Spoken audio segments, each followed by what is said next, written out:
can't wait to advise you on your next commercial real estate endeavor. Connect with us at boldcre.com. This is Ely from Alma's Jewelers. After the flooding in Eastgate, we had to close our doors, but now I'm so happy to say we are back. Our temporary location is open in University Place, right in the retail space at 900 Willow Apartments, across from Fifth Third Bank. It's bright, beautiful, and easy to get to, with plenty of free parking. Whether you're shopping for something special or just want to say hello, thank you for your support. We are so proud to be part of this community. Come see us at Alma's Jewelers, now in University Place. Hi, friends. Every game has that one drive that changes everything. At Chapel Hill Tire, we know the same is true for your car. The right service at the right value keeps you moving forward, whether it's game day or just another Monday morning commute. Take advantage of our Drive of the Game special. Save $50 when you spend $150 or more on automotive services. Just use promo code DOTG25 when you schedule your appointment. This season, you can just call us Chapel Bill Tire. Do your job and drive happy. Hey, Tar Heel parents, Adam Bishop, senior pastor at New Hope Church, and we've recently updated and renovated our entire children's ministry space with your baby, preschooler, and elementary student in mind. We would love for them to get to experience these new fun environments where they'll grow in their faith and make some new friends this Sunday. Services are available at both 9 and 11 a.m. Check out newhopechurch.org for more information. We can't wait to see you this Sunday, and God bless our Tar Heels. You're listening to Inside Carolina Live on 97.9 The Hill WCHL, the flagship station for Tar Heel sports. Inside Carolina Live. Thank you guys for sticking around with us while we worked out a couple of kinks a little bit. I mean, it's first, early in the season, we're still working out some rust. Oh, yeah. Earl had an amazing take for all you folks in the YouTube chat that didn't hear it. I mean, he's probably done for the day because EJ brought the fire out of the first segment. But one of the things we were trying to kind of set up, and if you're listening to us on chapelboro.com, or if you're in the YouTube chat and you want to interact with us, you can also post on the show thread on the Inside Carolina message boards. I can drop some stuff here in the chat with us here on YouTube, or you can interact with us on the Twitter handle, X, formerly known as Twitter, whatever it's called now, at Inside Carolina. And just want to remind everybody, for $1, you can join us and follow us over to the On3 network. You will need to get your new screen name. But for $1, I don't know what else you can get that brings you value for $1 anymore, because the dollar menu doesn't even exist. So going back to what we're saying about this UNC situation last weekend, I think it proved to you that things can be amazing with the environment part. Mm-hmm.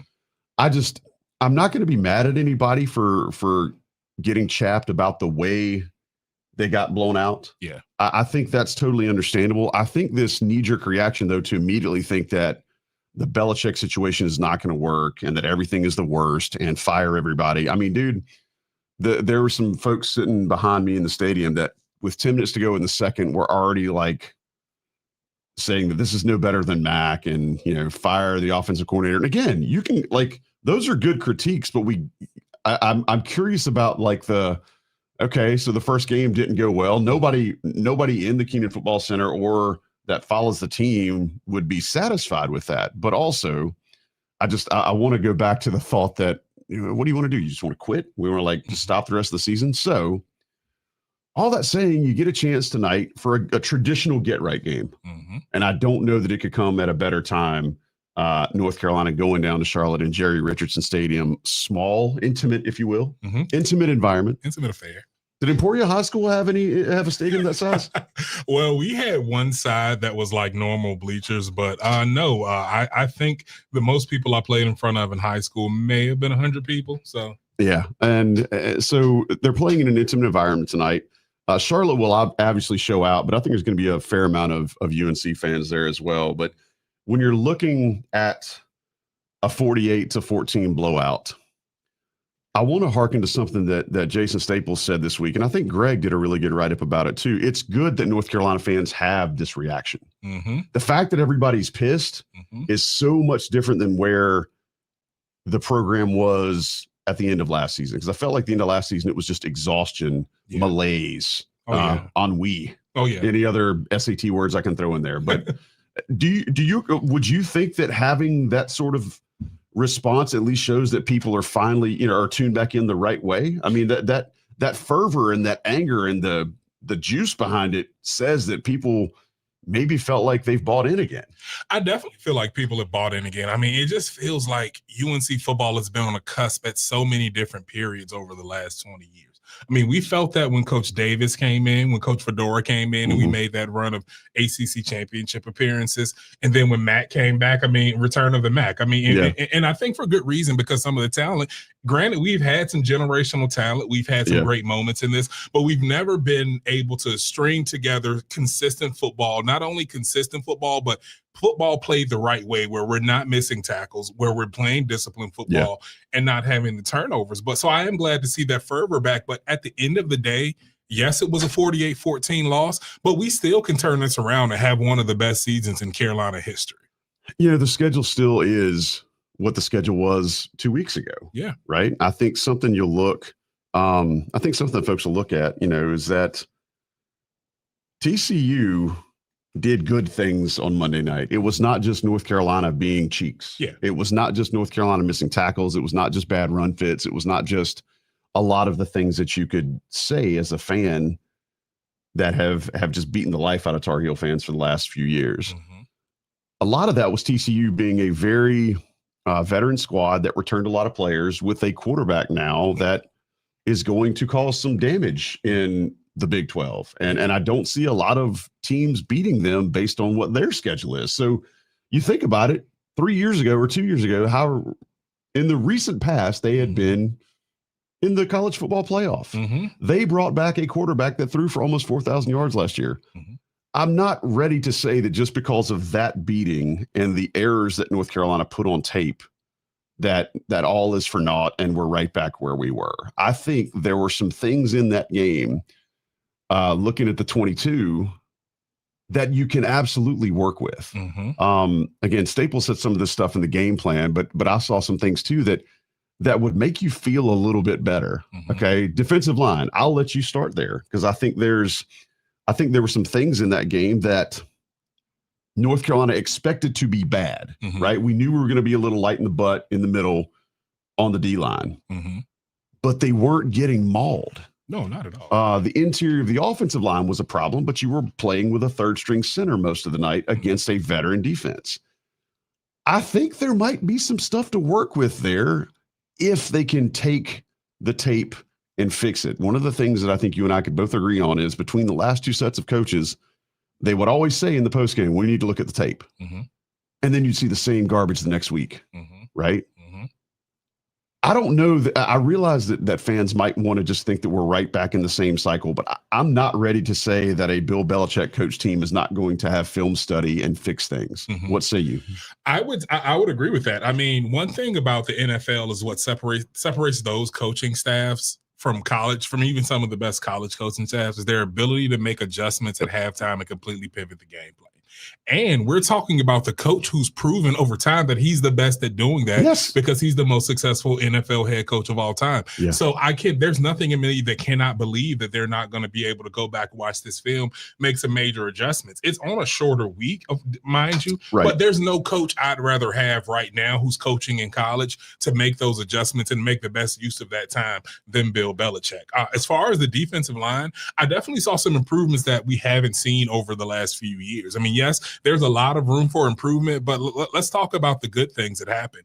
When in the beginning of the game, that first drive, we controlled the line of scrimmage. We were getting some knockback, and those power runs that they were having, we were shutting those down. If you take away some of those big runs, we didn't play that bad against the run overall through the game. There were some missed opportunities, but you expect that with like we mentioned, with putting those many new players together and with just not having that time with the new staff. So those are going to be some of those hiccups. And it's the first game of the season, their nerves, whatever else you can say. But I am not discouraged by what I saw. I didn't see us getting pushed around. I didn't see us getting manhandled. Were there some times where I would like our pads to be lowered and get a little bit more knockback? Yes, but that goes back to your original point. There are some adjustments that can be made, and I think we have the right head coach at the helm to make those adjustments. What did you see specifically that you felt like was correctable? I mean, I think the missed tackles are correctable. That's so, I do think that most of all, the fits were better overall. I do think there were some bad angles, specifically at one of the cornerback positions. What did you see on the tape that you felt like, hey, that looks bad, but that's fixable in practice or in film cleanup? I would say up front, though the play that killed us, the 75-yard touchdown at the beginning of the second half, and then the long 33-yard touchdown at the later on in the game, was all because we had bad angles where our defensive lineman pads down using their hands, yes, but we need to learn how to fight against those angles. Playing in a 3-4 defense is a little bit different than playing in a traditional 4-3 because you're running up the field. When you're playing that 3-4 defense, you have to have control. You're responsible for the gap inside of you and outside of you. So you have to be able to fight that high shoulder and fight against that to push that block a little bit upfield. Yeah. Maybe you can't make the tackle, but you can get knocked back enough so your guys can rally. We have athletes and guys who will come up and field at the linebacker position. Yes, we need to clean up some of that tackling, but I think that if we just change some of how we're attacking some of these blockers and just not allowing them to get the advantage and the edge off the snap, I think that's a very fixable thing. And North Carolina missed, some edge pressure from Price Yates last week. I think Melkart Abajude was serviceable. I don't know that he won't see the film and think that he probably got too far upfield on a couple of plays, which guys are amped to do in their first game in a system. I think that some of the stuff will be worked out, if nothing else, just having more reps with each other.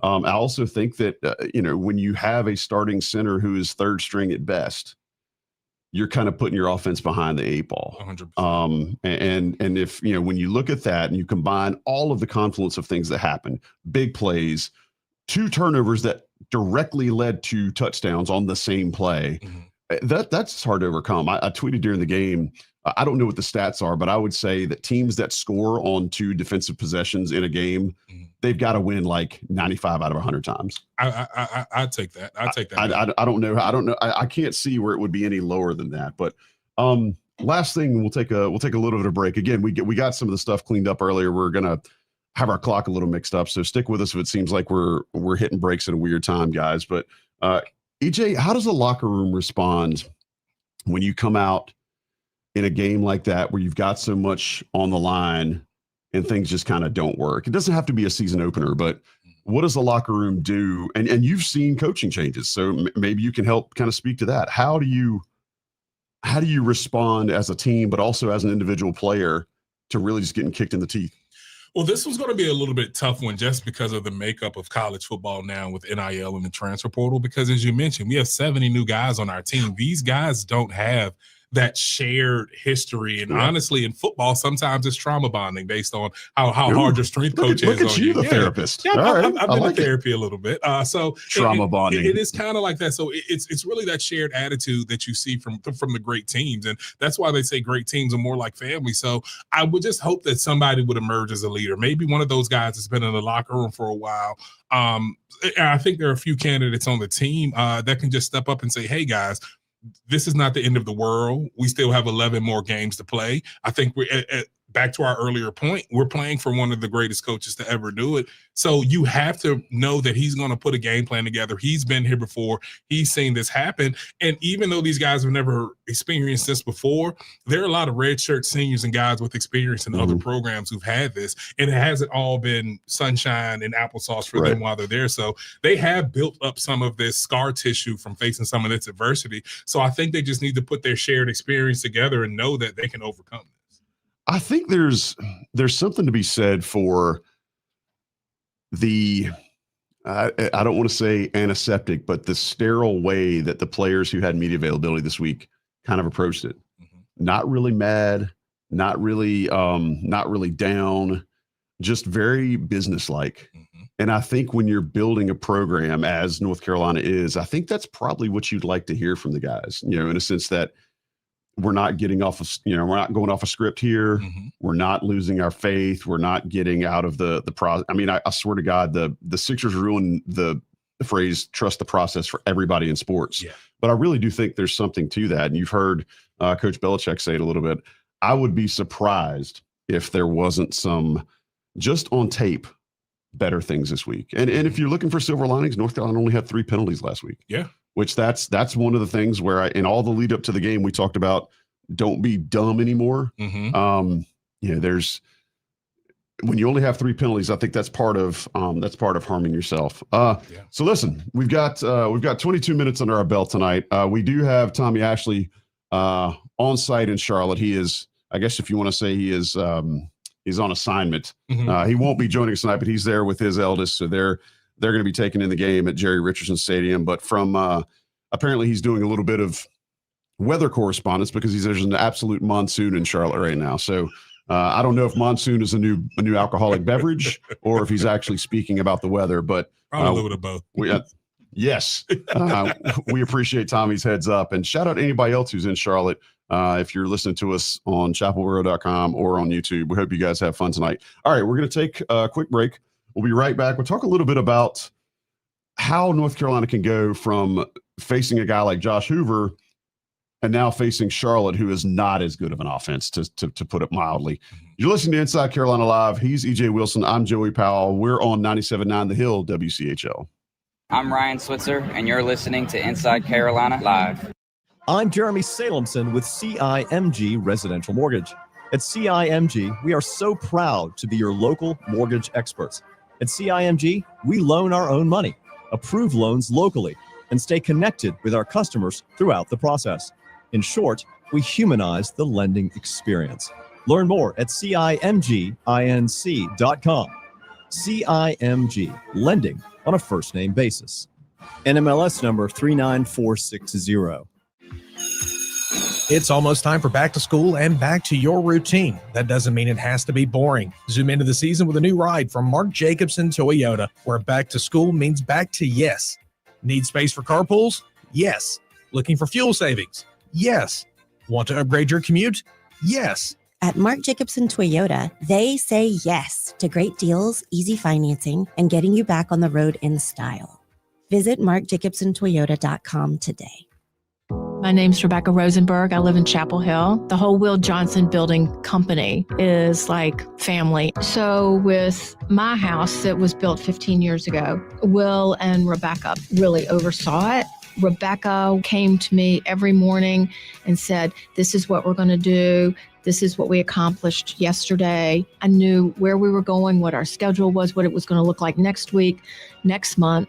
Go to willjohnsonbuildingcompany.com and see for yourself.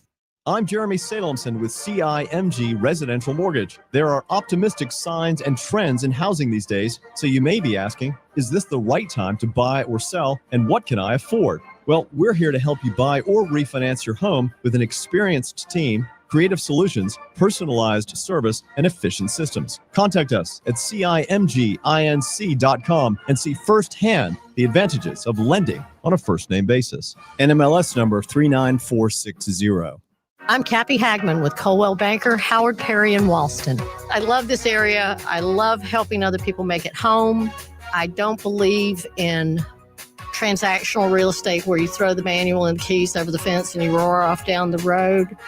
My clients are clients for life, and they know it, and I provide a lot of useful information on a regular basis. So if you have any questions, whether you're buying or selling, call me at 919-937-7104.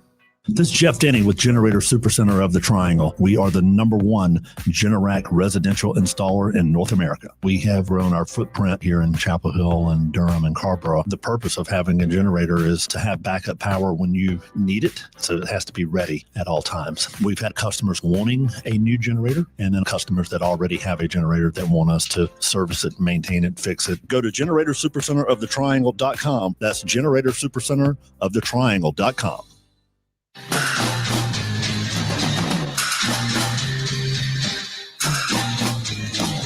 You're listening to Inside Carolina Live on 97.9 The Hill WCHL, the flagship station for Tar Heel sports. There must be some kind of Inside Carolina Live, rolling on hour one. Tar Heels in Charlotte tonight. Mecklenburg County. Not to be confused with the John Prine song that references Muhlenberg County. Not the same. Just a little bit different. Playing Charlotte tonight, and Charlotte, as Greg Barnes is want to point out, there is not a lot statistically good from the Charlotte program. They've been around for 13 or 14 years, and they have been booty, as the kids say, for all those years. And they've had flashes. Thinking about the transition from playing a guy like Josh Hoover, again, 4,000 yards passing last year. The guy absolutely knows how to run, the Browse offense, and knows exactly what Sonny Dykes wants from him. What do you think they can do to adjust this week against a Charlotte team defensively that's probably not going to do much? They've got a decent running back. We should recognize the quarterback that they start, because it's Connor Harrell from North Carolina. But if you're a defensive coordinator and you're Steve Belichick, what are you trying to do this week to not only flush last week, improve on last week, but to help get those guys some confidence this week against a team that you should be greater than? I honestly think this week, with some of the coverage stuff, I think you simplify it just to give those guys some confidence that they know they're going out there and they're doing things right, that they can play freely and show off a little bit more of their athleticism. One thing that I noticed about them is that they were playing really soft in coverage. And sometimes, of course, we all saw some of the bust and some of the confusion that it didn't look like they were doing anything overly complicated. But again, I mean, it may sound like an excuse, but it is a true reason. Like when you have this many new guys together and a lot of them who haven't been able to participate in spring ball with them, you're going to have some of that confusion and that lack of gelling. So I think one thing would be to simplify it, play something that no matter what program you've been in, you understand, simplify the terminology. That's something they could do. And because that's really what I want to see. We've talked a lot about it's not the fact that we lost, it's how we lost and how we looked at the end of the game. At the end of the day in this game, we need to look sharp. We need to go out there and execute. It doesn't matter if we go out here and beat a program who we're supposed to beat by 30 points, by 30 or 40 points, if there are a lot of turnovers, if there are drop balls, if there are a lot of penalties, if there are a lot of the missed tackles still, because that's only going to show up. It's going to give you a false sense of confidence. And I know that with the coach that they have now, they're not going to let that go too far. But at the end of the day, they need to put something good on tape for the confidence inside of that, side of that locker room. I would think even against, so one of the things that Connor Harrell struggled with when he was at North Carolina is that he did not like whenever the pocket was muddied. And I don't know that he necessarily saw things over the middle of the field incredibly well. What are some things that Steve Belichick could do tonight? Again, and one of the things when you think about a game like a program like North Carolina against a program like Charlotte, who the size of the players is just going to be different. The build of the players is going to be different due to the strength program focus, the experience of the players, and not necessarily all of the talent level, but as a whole, the talent level should be different. Yeah. If you're thinking about going against Connor Harrell tonight, what's something you think that, just from a strategy standpoint or even calling plays that Belichick might try to deploy? Is he going to do some things where, they show a little bit of robber? Is he going to do some things where, potentially they do some man under things? Because last week, like you said, it was a lot of man with Dixon, and then they were having Marcus Allen bail because he was getting roasted a lot. Do you think that's something where maybe they let Marcus Allen creep back up again tonight to try to get some confidence back, or do you think they still play off a little? Just again, what do you think from a play calling standpoint they can roll out? I don't think that you can afford to have him play off. It didn't look very good, and like I said, I think that they need to work on some technique things and get it more comfortable. Yeah, I think you can mix it up a little bit more at the beginning of the game because you're not playing against the same level athletes. And let's make this sure, like the guys they were guarding on Monday were really good players. I mean, they are not guys who are just average. They're definitely going to be well above the talent level they're going to see today. But I think we do need to play him up some more. I think that there was a good point made on the Game Plan podcast that he's trying to make tackles instantly. He's not thinking about overall, let's get the guy on the ground. Let's hold him up a little while. So go slower to go fast. Exactly. So the rest of my teammates can rally on that a little bit. As far as containing the quarterback and getting up in his face, I think our defensive tackles, there's some big guys. I think we exploit our size difference, and we have the type of pass rush that's going to get on his face and collapse the pocket. Let's be honest, we don't have those guys who are going to burn and turn off the edge right now. Our strength is going to be our size and our strength, and I think we showed some of that against TCU. So I think that's the way that we contain him. And I mean, Harrell's strength is his leg, so we're going to have to keep him in the pocket as well. Yeah, I also would wonder what can we expect to see offensively from Charlotte, right? I know, again, I mentioned they do try to, and I don't have the roster up in front of me. I'll get it up before we get to the actual focusing on Charlotte relatively soon, but they don't have the horses I think that they want, or that anywhere close to what TCU had. Oh, yeah. They definitely don't have the size on their offensive line. They definitely don't have the experience on their offensive line. So just thinking about what they might try to do with Harold tonight, his strength is obviously going to be when a pocket breaks down. So is that maybe a focus where it's just contain, and make him throw the ball away? Or is it contain, and hopefully give him something where he doesn't trust what he sees? I think it's going to be a mix of both. I think they are going to get some pressure up in his face. The benefit of it, they have a lot of tape to watch on him. I mean, they have practice film that they can watch on him. They have game film that they can watch. So I think they're going to know Harold in and out on this play. So I do think they're going to mix it up, give him, as far as I know, I made my earlier point about them keeping it simple, but I do think that they're going to try to mix it up a little bit just as they're forming their game plan, because I don't think a 48-14 game lets you know what your identity is, who you're going to be as a defense. So they're going to have to mix it up to confuse them a little bit. But overall, I do see us, we have to be better in coverage. We have to be better in tackling. And I think if we do those things, I don't think they'll really be a big issue. I like what you said a second ago about trying to let the center of the defensive line set the tone a little bit. Mm-hmm. How do you do that as a defensive line? Is it more about just owning double teams? Is it more of just beating one-on-one matchups over and over and over again? Does it have to be getting to the quarterback? Does it have to be does it have to be tackles for loss? When you want to set the tone against the team that you are better than, mm-hmm. how do you do that? Like, what from your experience, what are the things that have to happen for that tone to be set the way you want it to? You have to consistently play on their line, their side of the line of scrimmage, whether that be a pass rush, whether that be playing against the run. You have to have your hands inside. You have to get some pushback and some knockback on those guys up front.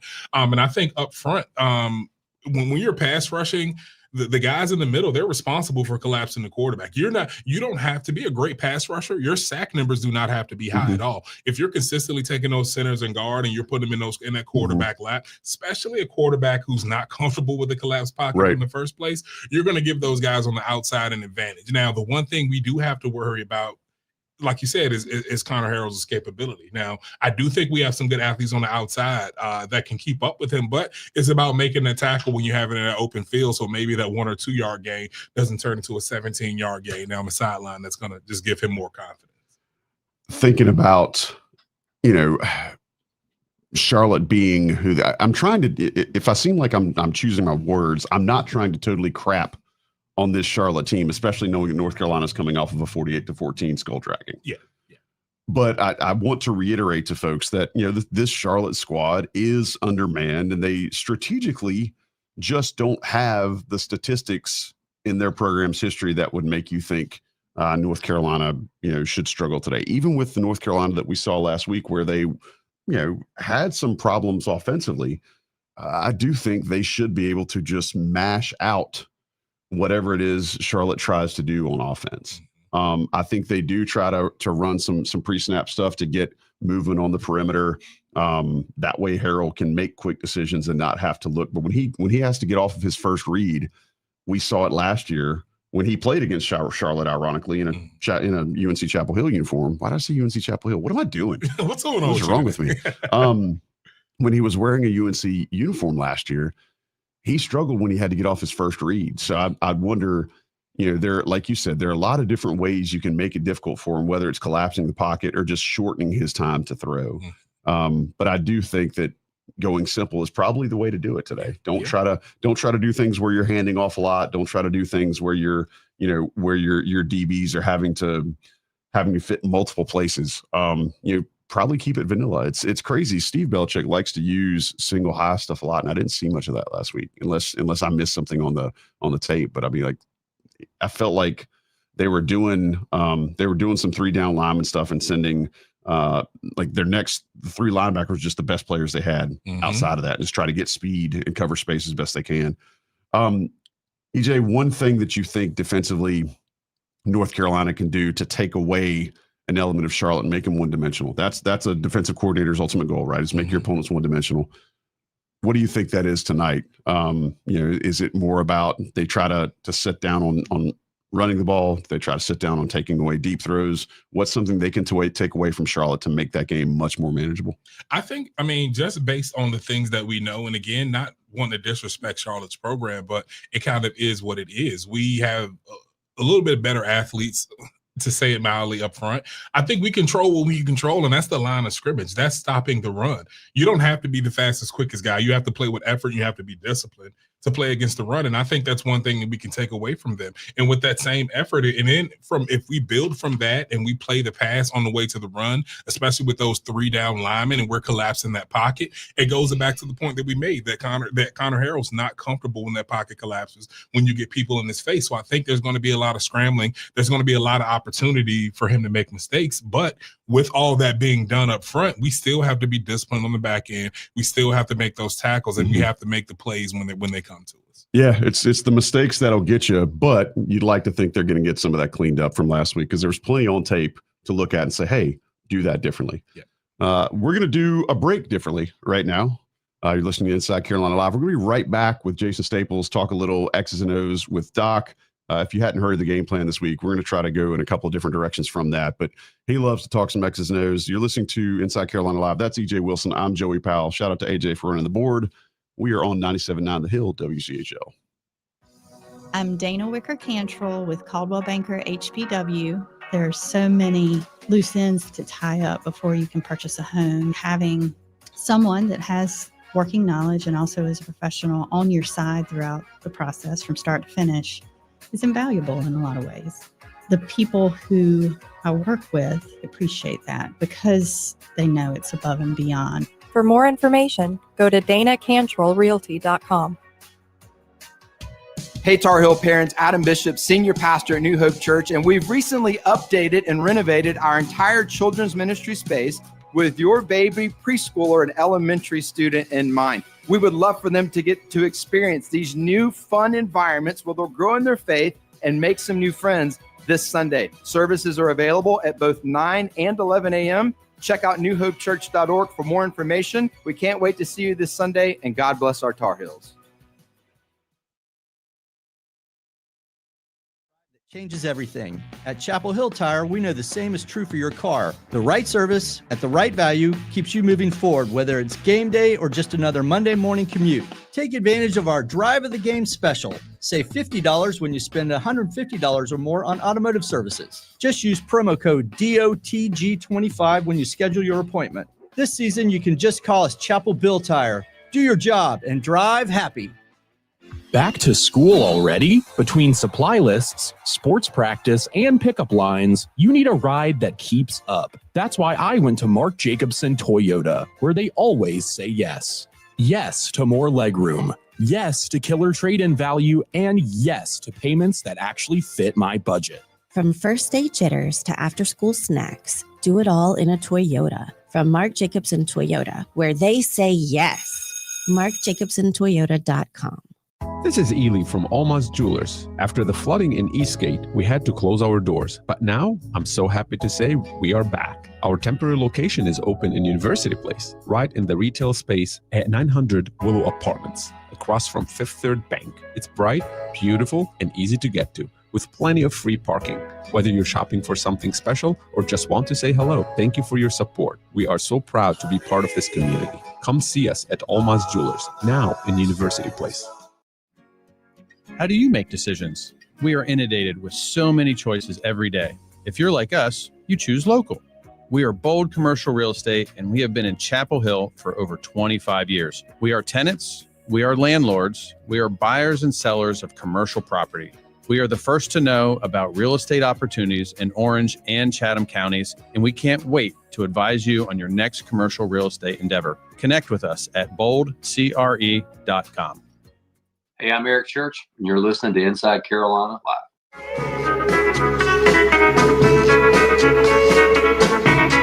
You're listening to Inside Carolina Live on 97.9 The Hill WCHL, the flagship station for Tar Heel sports.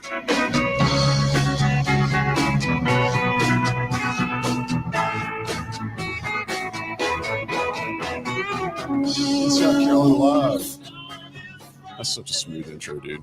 Sorry, I've hear some stones. I gotta lay out for a little bit.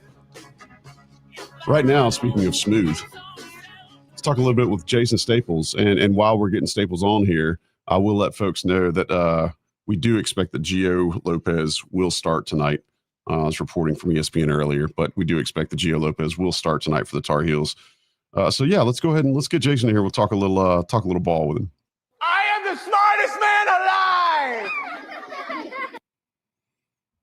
Doc, how you doing, man?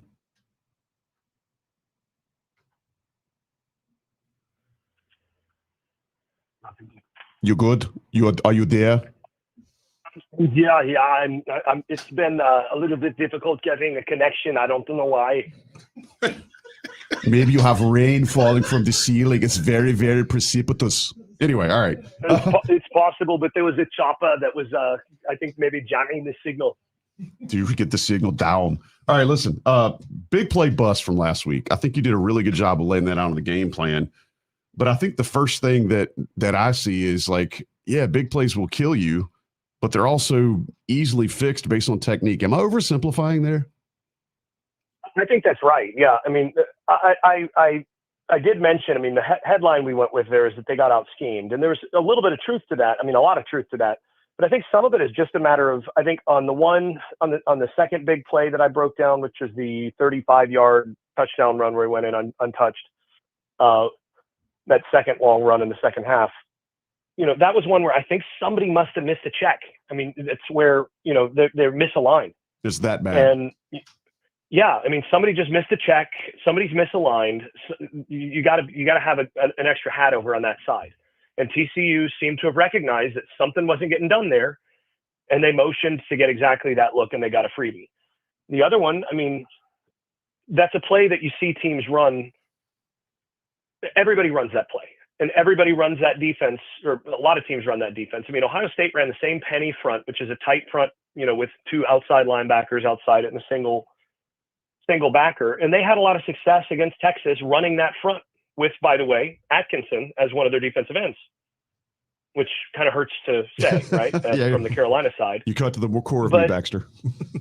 Right. But the problem is that Ohio State was able to win those one-on-one matchups at the point of attack and essentially force runs horizontal on the same pin and pull concept, the same, G concept, G lead concept that TCU ran. Ohio State was winning with their players at the point of attack, and they were not being single blocked. Carolina, every player on that play got single blocked. Nobody made a play. And so that led to a guy taken off for a long score. And, so yeah, I mean, you just need one guy to go in and be that guy who refuses to be blocked and isn't single blocked. And all of a sudden you have a back that has to go horizontal. He's out of his track, and then everybody else gets there. So some of it is a matter of putting your guys in a little bit better position. Some of it is making sure that they're prepared to make the correct checks given the formation or given what they're doing. And some of it is just flat out dog cussed effort. And, football's a really, really simple game. If you get them on their backs and you block them, and then they can't block you because you absolutely refuse to be blocked, you get low, you get your hands on them, you shed the block, and you're right there. You're not going to lose very many football games because you're just better than them at blocking and tackling. And it still comes down to that as often as not. Hey, Jason, EJ Wilson here. As we all can agree, the game kind of got out of hand pretty quickly after those first couple of drives and pretty much in the second quarter. Do you think there's any way that Belichick sandbagged and didn't really want to show his hand once the game was out of reach? I mean, I don't think that it's very plausible that they were sandbagging in the sense of like, well, I guess we're not going to try after, the second drive of the second quarter. I do suspect that by the time they got to the after they were down by 21 in the second half, my impression is that they basically went to, well, I mean, whatever else we had, in our pocket for this one, there's no use bringing that out. Let's just run our base stuff and try to get better at the stuff we haven't run well so far. Mm-hmm. So I do think there was that. I wouldn't call it sandbagging. I would just call it like, well, we need work on these things. We need to be able to run inside zone the next time we run it, and we need to make sure we're coaching these guys to block it a little bit better the next time. We need to get a look at I think you started to see some more guys rotate in at different positions. And I mean, you know how this works in the preseason in the NFL. You rotate through different guys, different lineups, and so on to figure out, okay, if we ask this guy to do this when the live bullets are flying, can he do that?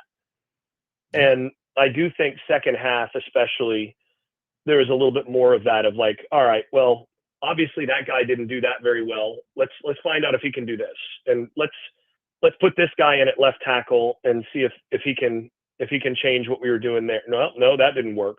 So there's a little bit of that, but I don't think it was a situation where they were sandbagging exactly. We're talking with Jason Staples here on Inside Carolina Live.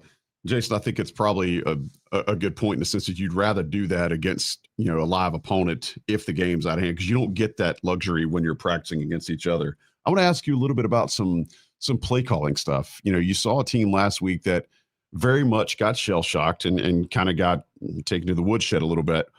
What are some things that they can do on both sides of the ball? And EJ talked about this quite a bit defensively, but I would ask you a little bit defensively, but more from the offensive side and, ball under center. What are some things they can do from a play calling standpoint to get this team some confidence, specifically when you look at how Gio Lopez was, not allowed to run a ton last week with that inexperienced, center snapping the ball to him and all that comes with that. What would you say from a play calling standpoint this week that they could do to kind of regain some confidence against a team that they absolutely should and need to beat handily?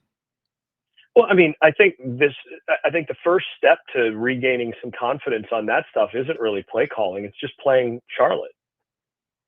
I mean, TCU is a really good football team, and they were outmanned.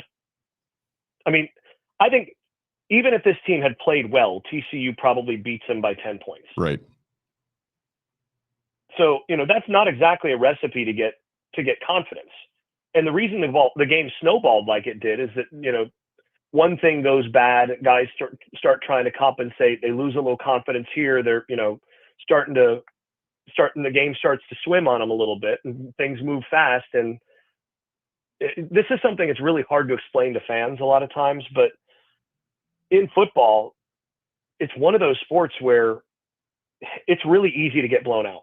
It just is, because, there just aren't that many series, and you have one small loss on 5 straight possessions, and it might be 35-0. And, it's easy to lose your confidence. And I thought, for example, Marcus Allen lost his confidence on that first drive. Yeah. And I thought that affected him the rest of the game. I think playing Charlotte helps that. As far as play calling against Charlotte, I think the first thing is you try to establish the line of scrimmage, and you try to establish, like, look, we've been trying to say all off season, we're going to be a physical football program. We're going to run the football. We're going to be bigger and tougher than our opponents. And yeah, we just got our butts kicked last week, but we're still going to do this. So you line up and you run in. If it's me this week, I'm lining up and running inside zone, counter, power, and G as often as I can run it on those first 2 drives, and trying to score without throwing a dang pass, and using the quarterback run game off of that as well. So put some read stuff in there, but basically just try to pound to reinforce, this is my identity. This is who we want to be. And we can do this against these teams. And once you start to feel that against Charlotte, then maybe you start to gain enough confidence that you're going to be able to do it once you get into conference play against at least some of the weaker teams. Obviously, you want to be able to throw the football better, but I think they're trying to establish an identity, and you've got to get some confidence around your identity first. Jason, I agree with that wholeheartedly. I mean, we have to be more physically. We have to put those kind of basic runs that are going to make up our offense. We need to put good examples of those on film. So you did a good job explaining like the approach we need to take offensively. Could you share your opinion on what we need to do this week defensively in a game against a significant underdog? Yeah, I mean, and you probably would have more to say on this than I would. I mean, you've been in this situation exactly on the defensive side, but again, for me, against an overmatched opponent, the first thing you do is that you go to your base packages and you say, look, this is what we are as a base. And what I want you to do is I want you to play completely. I want you to react. I don't want you thinking. We've been coaching you to run, back when I was at Florida State, our base was jet robber. If you don't know the play call, it's jet robber. If they go hurry up, no huddle, it's jet robber. Well, in this case, they're not going to run jet robber as their base, but maybe they're going to go something mint or penny front, and then they're probably going to have some sort of rip Liz as a base coverage system. So what do? You run rip Liz every down that you can run it, and until those guys are doing it without thinking against that opponent. And you're telling your defensive line, okay, look, these are the twist games, these are the tracks that we're going to ask you to do, and we're not going to do anything exotic. What we're wanting you to do is do the basic stuff right and do it with a ton of speed and a ton of effort, and watch what happens. And you do that over and over again against an overmatched opponent, and watch what happens. And to me, that on defense, it's all about look, when we run rip Liz out of this odd front, and you guys do your job up front, and you use your hands the way we've been showing you. Look how you got to the quarterback. Look how you close down that running lane. Keep doing that and get to where you're reacting and not thinking. Because I thought there was a whole lot of thinking on the field on Monday night. And they've got to get past that as a team to where they're able to think in the pre-snap, okay, check, get over there, line up here, and then stop thinking after the snap and just do. And they were nowhere close to that on Monday. And that's what I think they've got to get to. I always love to go back to see ball, hit ball. You're listening to Inside Carolina Live. He's EJ Wilson. I'm Joey Powell. We're talking with Jason Staples. Staples, one last question. We'll let you get back to your Saturday afternoon. We've talked before about how Belichick's going to do just enough to win the ball game. Considering what happened Monday and what they need to happen today against Charlotte, what do you think that number might be, or where do you think that comfort level has to get to before he starts kind of just getting to a run out the clock situation?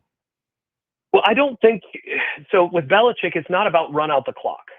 So it's not a matter of four corners. It's a matter of how many special things, how many wrinkles some more go is he vanilla putting into right. How many wrinkles is he putting into a game plan to feel like he's actually going to, he's going to need to do this to get the win.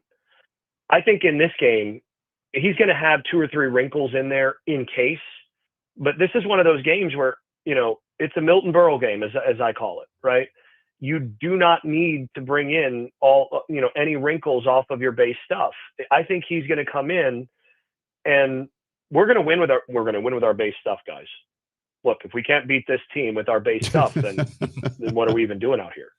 You got to be able to do your base stuff with quality. Just do your job with your base stuff, with what we do as a team. That you got to be able to win with that. And then later on in the season, when we need to do something else, when somebody starts to give us some trouble on those things, then we're going to be ready. So that's the approach. It's not even about running out the clock. Belichick will win tonight 63-0 if he can.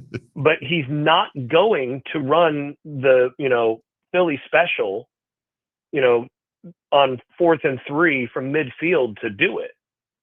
Right? He's not going to run a double pass and put that on tape when he doesn't have to do that. So what he's going to do is, if he can run inside zone 60 times and win 63-0, he's going to do that.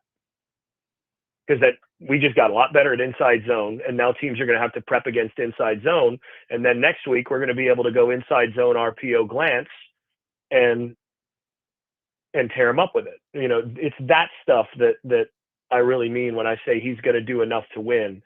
He's going to I think this is going to be a very vanilla, very execution oriented game plan on both sides of the ball, where they're running their absolute base core stuff and seeing who can execute it and trying to get those guys to execute that well.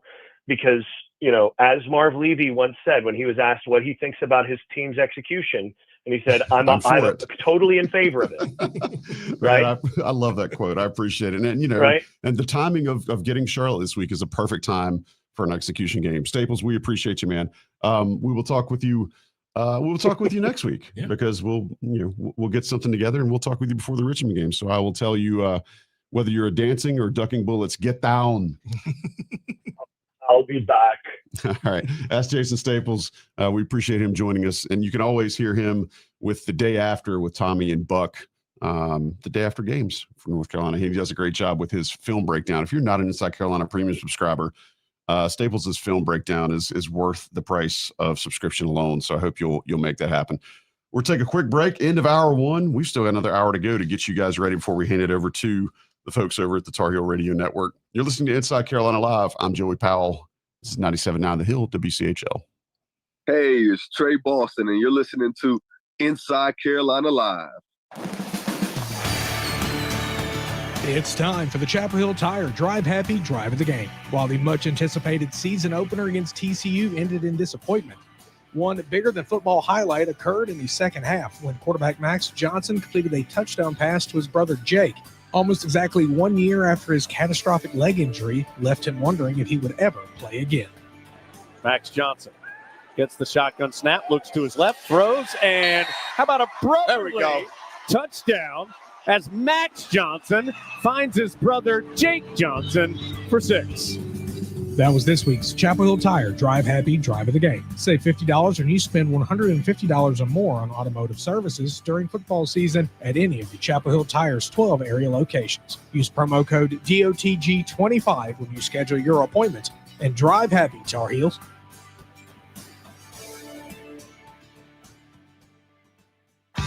Hey, it's Tommy Ashley from Inside Carolina, and I always shop at Johnny T-Shirt.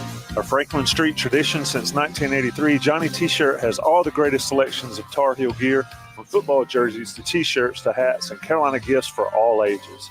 Help Inside Carolina support this great family and alumni-owned business and get all your Tar Heel gear at Johnny T-Shirt, 128 East Franklin Street in downtown Chapel Hill, or shop online and get your Tar Heel merchandise delivered to your doorstep with JohnnyT-Shirt.com.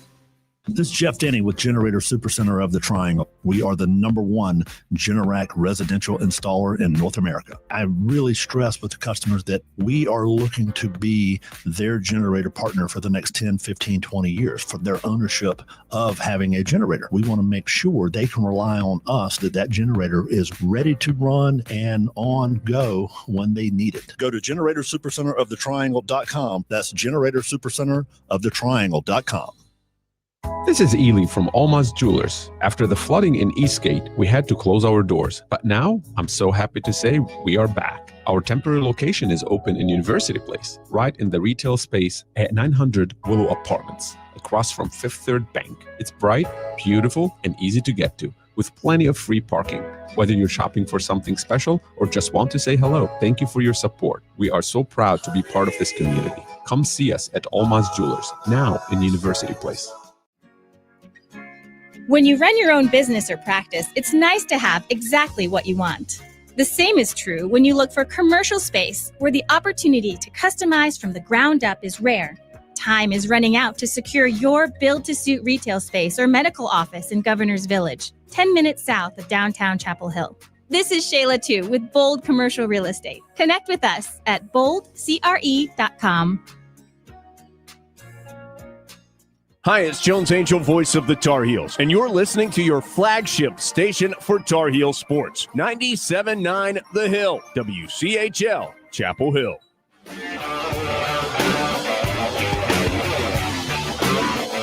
You're listening to Inside Carolina Live on 97.9 The Hill, WCHL, the flagship station for Tar Heel sports.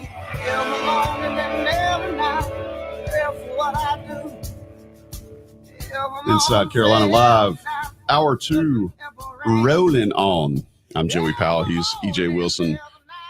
We're live on WCHL. If you're watching us on the IC YouTube channel, a little wave to you. If you're listening to us on chapelboro.com, on terrestrial radio at 97.9 in Chapel Hill, we're just glad you're here. I'm glad you're making us part of your pregame ritual. Tar Heels heading down to Charlotte tonight to play the 49ers. Not red and gold, but green and gold. And there are some guys that you'll certainly recognize, some familiar faces in that Charlotte program. We'll get to that in a little bit. But looking at offense, we talked a lot about defense in the first hour. Let's talk about the offense that didn't happen. It was offensive, but they did not offend the opponent against TCU. I don't think you can downplay how much it hurts having a guy snapping the ball to your quarterback who got here after spring ball, who is kind of third string in the depth chart. They did try to go with Christo Kelly early. And just to reiterate, we said last segment, Gio Lopez is expected to start tonight. Am I giving too much of a pass there on the fact that they were starting a third string center, or is it really that much of a nightmare? Because again, you saw him, the execution from the battery was not great, but also I'm thinking about it from a stopping the defensive pressure standpoint. I don't know that hasn't been talked up. I don't think it's been talked up enough. I don't think so either. I mean, I don't care what type of well, you see the contracts in the NFL, you see the tackles getting a lot of money, but I think the center is the most important part of the offensive line, not only from the battery standpoint, but from controlling the protections, from really being the quarterback's eyes and ears, especially when you have a quarterback who's not comfortable taking snaps under center. It is important that guy be the anchor in the middle of that line. And I think where we saw a lot of our pressure coming up front, and a lot of we really struggle with twist and pressures. And I think not having an experienced center there who's really worried about just getting the ball to the quarterback, so he can't sit there and go through his progressions and go through his reads similar to what a quarterback does before a play, because he's the quarterback of that offensive line. The quarterback can't do his job, can't make any reads, can't deliver the ball unless the center has all those guys up there working on one accord. And when you have that many new guys, in addition to not really having an experienced center who haven't had a chance to gel and really to work off of each other, it's going to be a tough time anyway. But I don't think that has been played up enough, man. That really is going to hurt the best offense if you have a guy who's essentially a third string center. And when you've got a team that's as veteran as TCU was, I think once they realized that they had a little bit of a weak spot there that they could attack, that starts shortening your play clock for your offense. It starts shortening what you can actually go to. And like you were saying earlier, and all of a sudden you've got, not just your center in your quarterback's lap, you got your center and two defensive linemen and maybe a linebacker that shot the A gap. Who knows? It doesn't allow you to really get to anything you want. I do think all of the stuff that we've seen and read and the video that we've seen about Gio Lopez is he can run the ball. I want folks to realize just because he didn't against TCU doesn't mean that that's not still an option. Doesn't mean that that's not still something they'll do. Do you think that's something that might be worked into the game tonight, where there's just some design quarterback, keep stuff where it's not just RPO, but just straight up called runs for Gio Lopez, just to not show the fans what's going on, but show future opponents that this is still an option? I think they have to. If that offense is going to work, I mean, you bring this guy in. We won't talk about the NIL stuff, but he's being compensated handsomely. So you want this guy to really go out there and shine. And when you think about it, going back to what we were just talking about with the center, they did have a couple of design runs in there, but they couldn't get to him. One in particular was the quarterback draw, where the nose guard essentially sat the center right in his lap. And you can't really run those plays that you've game planned for. So maybe they try to get him out on the edge and switch it up a little bit like that. But I just don't think some of those draws and some of those more traditional quarterback runs up the middle is what we're going to be able to see. I think we need to see a little bit more zone read. I think we need to give him as many opportunities to get comfortable running things that he's running things as similar to the offense at South Alabama as they could, but still having the identity that Freddie Kitchens want for his offense.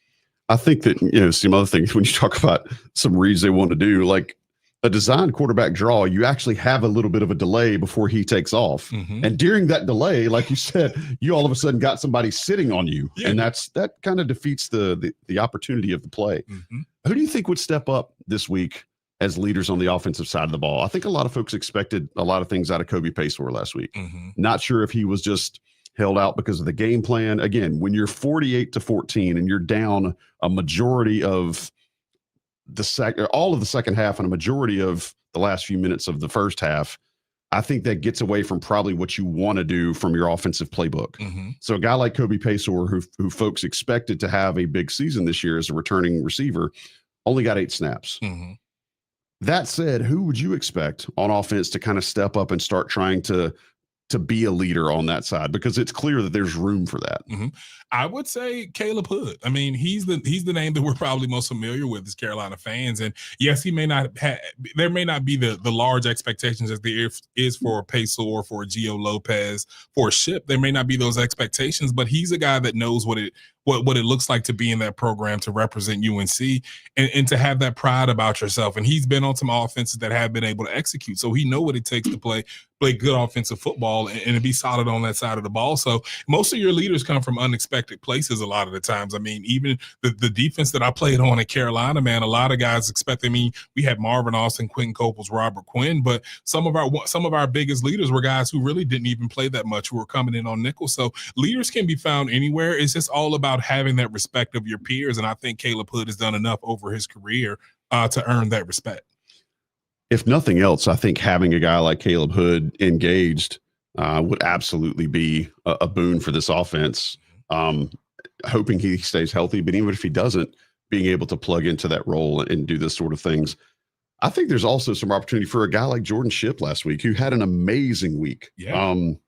He looked uncoverable for a good portion of that game until things got out of hand where TCU knew North Carolina was going to have to throw the ball. Yep. Guys like that even though he only had a handful of catches for yardage last season, he absolutely has been around the program long enough to be somewhat of a leader and be able to pull some of these guys along with him. I would love to see, and I know they ran 6 offensive linemen some last week, but I would love to see some situations where maybe an offensive lineman is leading the room. It's hard to do right now with Blasky being out. Yeah. Because I think he's your de facto leader. Like you said, he's the one that's calling your checks. He's the one that's identifying what the defense is in. He's the one that's letting the quarterback know what he's seeing. But I do think there's an opportunity for some other, offensive linemen to potentially take that role. And who knows who it's going to be, but I do think a game like this is a perfect opportunity for it. When you were playing, did you see guys who maybe hadn't had their chance to shine, but against a lesser opponent, all of a sudden they step up and get enough confidence out of 1 or 2 plays that they find in the playbook that week to become those leaders? Oh, I've seen that happen many a times. Who was it? The biggest name probably to think of would be Tydreek Powell, who I played with. Cousin Dreek, yes. Yes. Dreek's, I mean, shout out to Dreek Powell.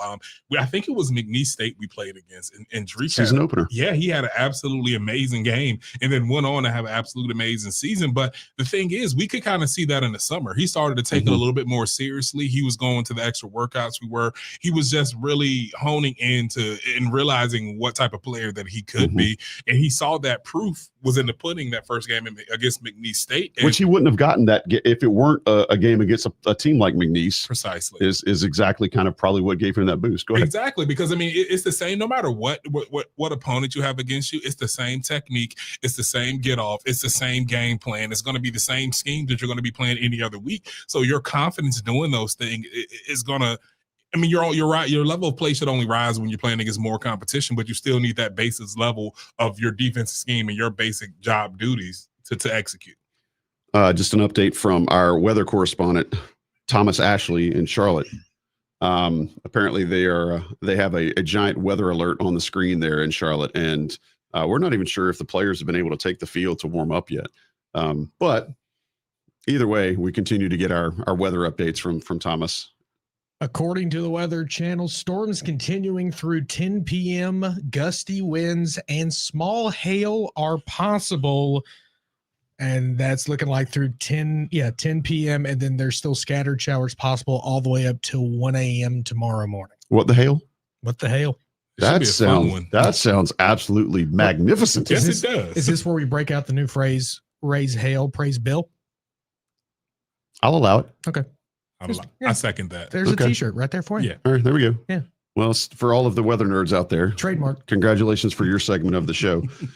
Thinking about what we talked about with Staples in the last segment, I asked about Belichick, kind of what is his game plan? What does the play calling look like?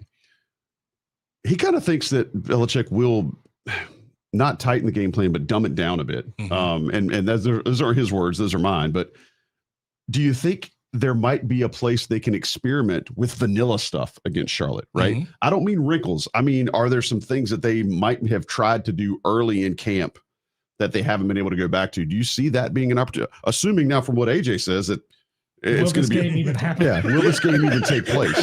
But assuming the game takes place as scheduled, well, what say ye? Is this the type where you can find something that maybe is, again, very vanilla, but uses some guys that probably haven't had a lot of shine in the playbook up until now? I think that's your point. I think you run your basic plays and you put different guys in different positions and you kind of run it out of different formations, different motions and that. So yes, you can take something vanilla and make it look very creative. But I think for what this team needs right now is a little bit of confidence in knowing what we can do to get those base plays together, to have those bread and butter plays. I mean, every great team throughout history has had that one play that they can go through. Right now, the most famous one will be the tush push up in Philly. Yep. That's a go-to play. And I mean, that's not always run in short yardage situations, but I think you can get creative with some of those things. But I think most importantly is really building that offensive foundation, getting that offensive identity. I think that's what this week is going to be about. So I don't think Bill's really worried about being too creative. As Jason said, he's going to do enough to win this game and doesn't want to put too much on film for other folks to really study on and really get a clue as what they're going to do. But I do think it'll be a little bit more simple things, but I think the onus is going to be on doing those things right. I know one thing, when Jason started talking about running inside zone 67 straight times and winning 50-0, I would absolutely love that. I would too. I would be pantsless in the brightest corners of my house. Oh yeah. Because that's the oldest school, smashiest, mouthiest football that one could think of. Oh yeah, 5 yards in the cloud of dust. I love it. Just everybody mash everybody else. Yeah. Giving you another chance to talk defensively. How does the defense exploit an offense that's trying to find themselves? Because clearly that's what North Carolina is, and maybe for the next couple of weeks.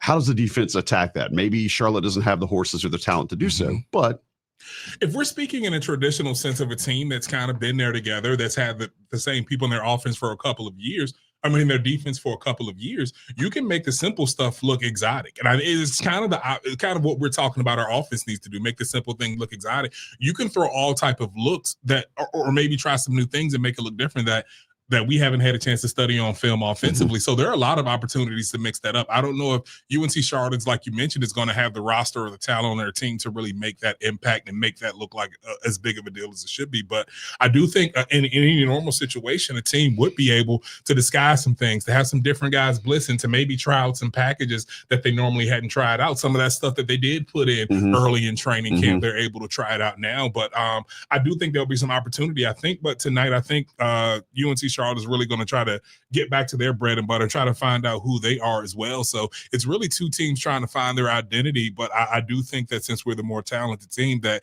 it is going to be, it shouldn't be a close game, but I am going to be watching how we play and how we execute. Does weather change anything for you?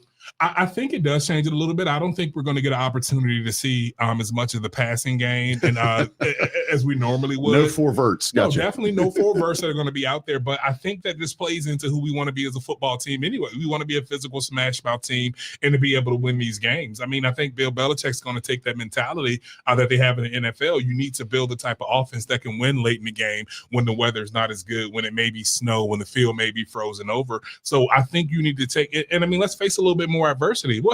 Sure, we're coming off of a 34-point loss. Let's play in the rain. Let's play in the monsoon to make this thing harder. That way, the rest, once we get into ACC play, everything else should seem easy to us, right? Gross it all up. Yeah, Just make everything as gross as you possibly can. Oh, yeah. I'm thinking about some opportunities they might have tonight as well to get Max Johnson, a follow-up to what he saw last week. You hate to see Lopez get hurt in the first week. We do expect that he will start tonight, but Max Johnson getting back on the field is somewhat of a miracle. Yes. When you consider that dude almost lost his leg, and just to have the mental focus and determination to do that, I could absolutely do a 2-hour show just talking about that because it fascinates me, and that's a trait not many of us have. Yeah. So glad to see him back healthy enough to play college football again. Do we think that tonight, in the instance that even with weather, in the instance that North Carolina gets to a place, do you try to work some stuff to get Max Johnson back into the game to keep him fresh as a potential starter if things go sideways with Lopez? I think you have to. I mean, I think that when we get when we start facing some more competition, I mean, I really don't think that, yes, we want to give Gio a shot. We don't want to make this one game his whole case for being the starting quarterback Yeah, for you the can't. rest of the year. Yeah. But at the end of the day, we have to have the person in there who's going to give us the best chance to win. I think at the end of the game, Max showed that he's earned a few more snaps. I don't think Gio didn't have the best game, but I don't think he went in there and did a lot of things that should necessarily take away any of his time. I think Max Johnson getting more playing time, getting more snaps is more of a reflection on what he's done, how he came in that game. Was he perfect when he came in there? No, he was not. Both things can be true. Both things can be true. And he was moving the ball. They were being more efficiently, but that comes from him being able to, even though he was out when the coaching staff got there, he was around the playbook. He wasn't able to participate in practice, but he's a little bit more comfortable with the system. I don't think Gio looked comfortable after that first drive all night, whether it was in shotgun or coming from under center or on some of his reads. So I don't think that I do think Max does deserve some time and some more snaps to really see what he has, but I don't think Gio has done anything to lose his starting position. And if nothing else, it finally got his brother Jake involved in the offense, which had not happened very much. Now, granted, North Carolina had Copenhagen last year, who was just an absolute force as a tight end, but it did give Jake Johnson a chance to, to get on the field and play a little bit. It was really heartwarming, Disney-esque, if you will, very Hollywood scripted to see Max throw a touchdown pass to his brother Jake after the hill that he had to climb to get back into a place of being able to play again. Because again, I don't know if folks realize just how dire that situation was. Multiple surgeries, and if you've had a chance to see what the schools put out with regard to, I can't remember what they're calling it, but the season TV show that the school is putting out on YouTube and on their social channels.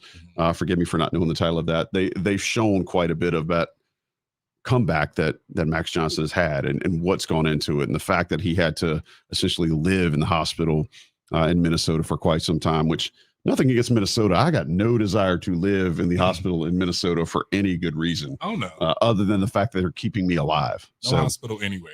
it was good to see that. And I'm glad, again, all Tar Heel fans should absolutely feel better about that situation, if nothing else from a human standpoint of seeing Max Johnson come back and seeing things go full circle for him. We're going to take a quick break. We'll be right back. We'll talk a little bit about the 49ers themselves. It's really hard to say. They were on TV against App State on Friday night a week ago, excuse me. So you did get to see them a little bit, but we'll talk a little bit about their personnel because there's going to be some names in there I think folks recognize.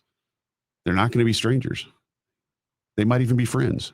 But we'll talk a little bit about the Charlotte 49ers and their personnel and kind of what that program's all about here in just a little bit. You're listening to Inside Carolina Live. He's EJ Wilson. I'm Joey Powell. AJ is running the boards for us, keeping the hamster in the wheel. We'll be right back on 97.9 The Hill, WCHL. This is George Lynch, and you're listening to Inside Carolina Live at 97.9 The Hill. My name is David, and I live in Chapel Hill. I was introduced to the Will Johnson Building Company in 2012. It involved a renovation of an existing townhome, and we were really blown away the amount of care they took in looking at it from a bigger picture view of their long-term vision and goal with the home. Go to willjohnsonbuildingcompany.com and see for yourself. For over 20 years, there's been no better place online for the Tar Heel sports community than Inside Carolina. Exclusive recruiting information, in-depth team analysis, insightful podcasts. There's nowhere else that you'll find a level of daily content about the Tar Heels than InsideCarolina.com. Join the best community for Tar Heel sports around. The Tar Heels are your hometown team, and Inside Carolina is your hometown site for Tar Heel sports.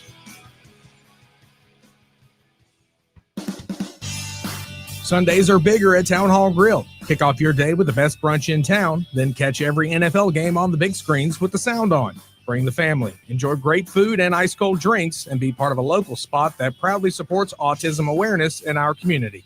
Town Hall Grill at Southern Village, where brunch meets football, and every Sunday feels like game day. Let's go Tar Heels.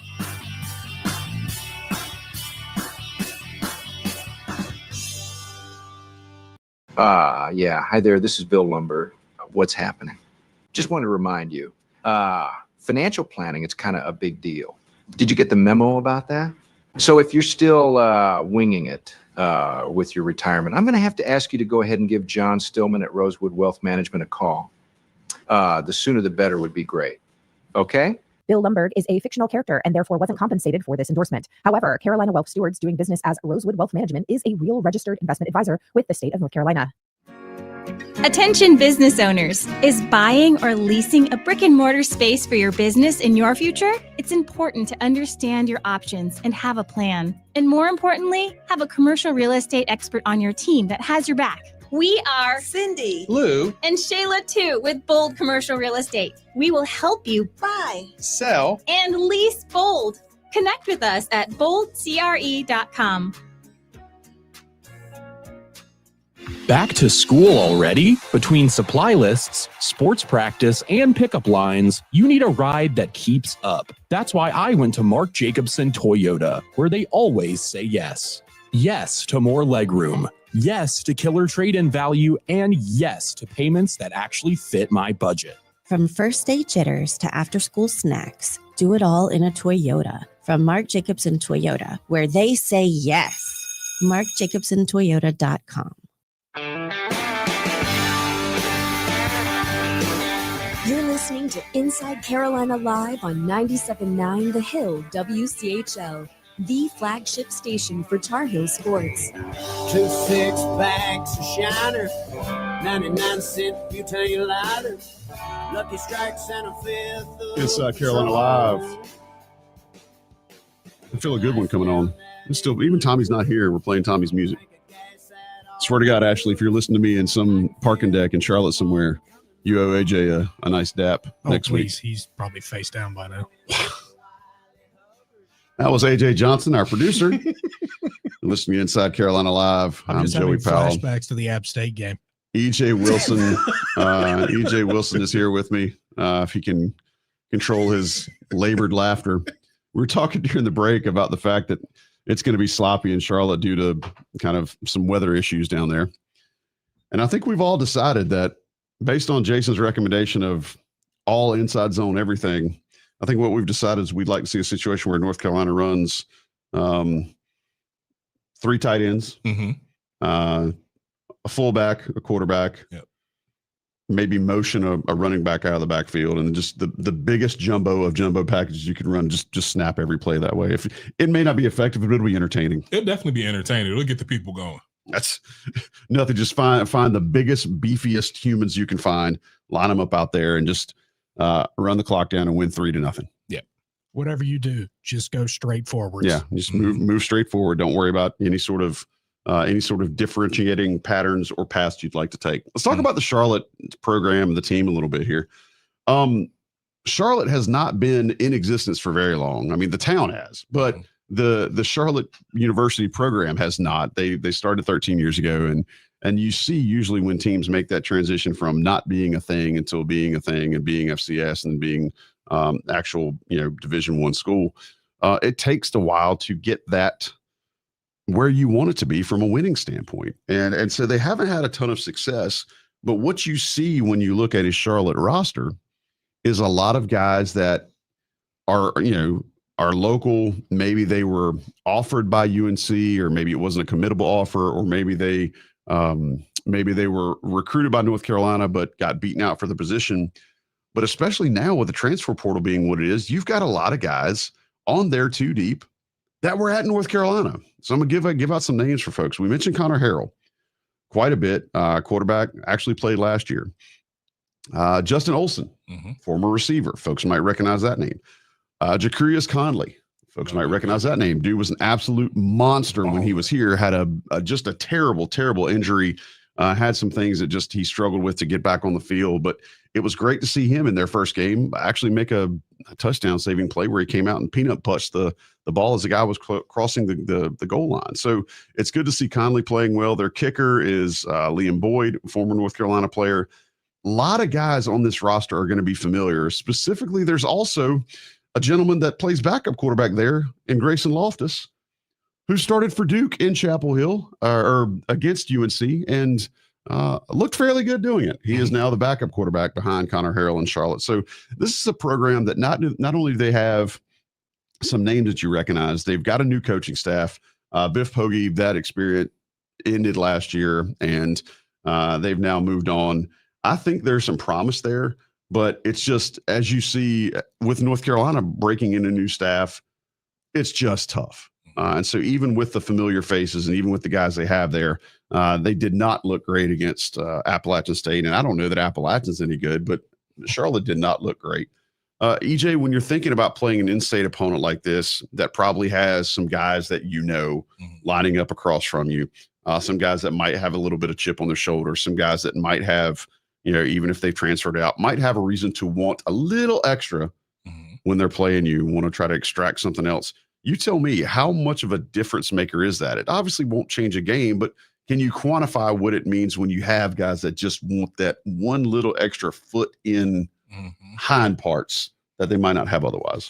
It makes the game that much more exciting. I mean, let's be honest. If you're a UNC player, especially if you're one of the guys that transferred in, when you see a UNC Charlotte on the schedule, it doesn't really excite you that much. Maybe it does after a 48-14 loss if you're trying to maybe correct some things like we are right now. But for those guys who've been at UNC, those guys who even may have transferred in and are still from North Carolina, this game means a lot. There are going to be a lot of families that are going to be at this game. There are going to be a lot of kids that have went to high school in Charlotte that are at this game. There are a lot of alumni from Charlotte, from both of these schools that know each other, that live and work in Charlotte right now. So I think that maybe the score won't reflect it, but I think this is a game that a lot of people are excited about just for the opportunity for these schools to play.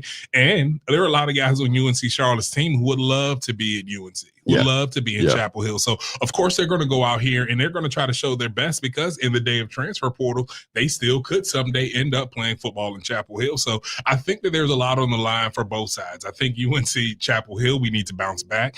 UNC Charlotte, I think a lot of those players are going to be, and let's just be honest, I mean, UNC Charlotte's not the type of program at this state and time that's going to attract a lot of these transfers and guys, because they are a newer program. But a lot of these guys are trying to get to play in the ACC and the SEC and some of these other larger conference Power 5 S teams that UNC Charlotte is playing. So they're going to be huge chips on everybody's shoulder.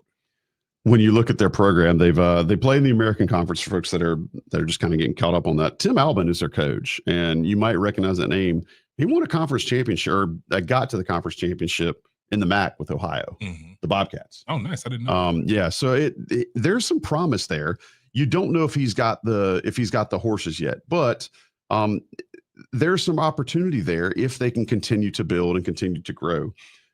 When you're thinking about what they've dealt with, I mentioned the Appalachian State, loss a second ago. There's a lot of similarity in what happened with them last week and what happened with North Carolina against TCU. Charlotte went up 3-0. We're in that game for a good portion of the first half. In the second half, it just got away from them very quickly, and Appalachian State ended up kind of running them off the field. If you're thinking about a team like that, they don't have a ton of talent, as we've beaten around so far in the first part of the show. What they might have is enough reason to get off the mat and not lay down against this North Carolina team. Because what thing you can say, there's no chance of them being afraid of North Carolina after last week. Oh, yeah, 100%. And I don't think this – and let's get this correct. What we're saying is that UNC Charlotte doesn't have the talent level, but I do believe these kids have the heart, and they're not going to quit in this game. They have a lot to play for right now. They're coming – as Joey mentioned, they're coming off of a tough loss themselves. So I do think that there's going to be an attitude there. I do think that they're going to come out strong. That's what you see in a lot of these teams where one team's a heavy favorite. The team that's the underdog is going to come out with everything they have, and they're going to punch them in the mouth from the beginning. I think Bill Belichick's going to have them ready for that. But I do think that we're going to see everything that they have come later tonight if we see this game played because of the weather. I do think UNC Charlotte is going to bring everything that they have. So I think it's going to be a spirited game, but overall, I do think we'll come out victorious in the end. They do have some experience at tight end. Joey Barron's experienced, versatile guy. Gus McGee, another tight end. And the reason I'm mentioning tight ends is because that's probably where you're going to see Connor Harrell try to throw. I don't see them running a lot of deep stuff. I could be wrong. Reed Williford's a really good linebacker they have. Led the team in tackles and tackles for loss last year. He had some interest in a potential transfer in the offseason, but he didn't. He stuck around. And again, when you think about guys that stuck around during a coaching change and that sort of turnover in this current climate, it says a lot for what he likes and what he wants to be about. Johnny King is their center, is the only returning starter that they have on offense, which is ironically the opposite of what North Carolina is dealing with because of injuries so far. So you could also think about, I mentioned the Stokes kid, the running back that they have. They've got some opportunities to run the ball. So the busted plays could potentially, if they're not cleaned up, be an issue. Yeah. They do. It's not like they're playing the old 1AA opponents, right? Like this is a Division I team. So I'd ask you, EJ, if there's a chance that Charlotte hits a big play early, is it time for North Carolina to hit the panic button, or is it just continue to do what you're doing and eventually the size and the talent level will win out? I think the size and the talent level will win out. I think it's the exact opposite. I think in those situations, you have to be calm. And that's why, going back to all of our conversation earlier, I do think it's kept a little bit more simple because we do need to execute. We need to go back to things that are going to be comfortable with, because who knows when a big play is going to happen. I mean, you never know when one guy's going to slip. I mean, especially based on the conditions we're looking at tonight, somebody's going to slip and somebody's just going to have a brain lapse for that moment. You never know what's going to happen. So a big play sometimes has nothing to do with the talent level of either team. It's just a happenstance. It's a freak accident. Like, big plays are freak accidents. Let's just call it what it is. So, but I do think that the overall size and speed of our team will overcome, but I don't expect them to just roll over. I do think that if we are to win big, we're going to have to fight for it, and we're still going to have to play great football. Another tight end that folks might remember the name of, Jake Young. Jake Young is probably going to be their starter. So they've got 3 tight ends that have some veteran experience and are the potential guys that you might see worked into an offensive game plan a good deal for Charlotte tonight. When I mentioned CJ Stokes earlier, he transferred in from Michigan, but he was the one that got all of the carries in the first game against App State. He toted it 15 times for 49 yards, which is a 3.3 yard per carry average. Not great, but also it's North Carolina had a 1 yard per carry average at points for most of the game last week. So something to think about is to consider, who the names might be that pop up.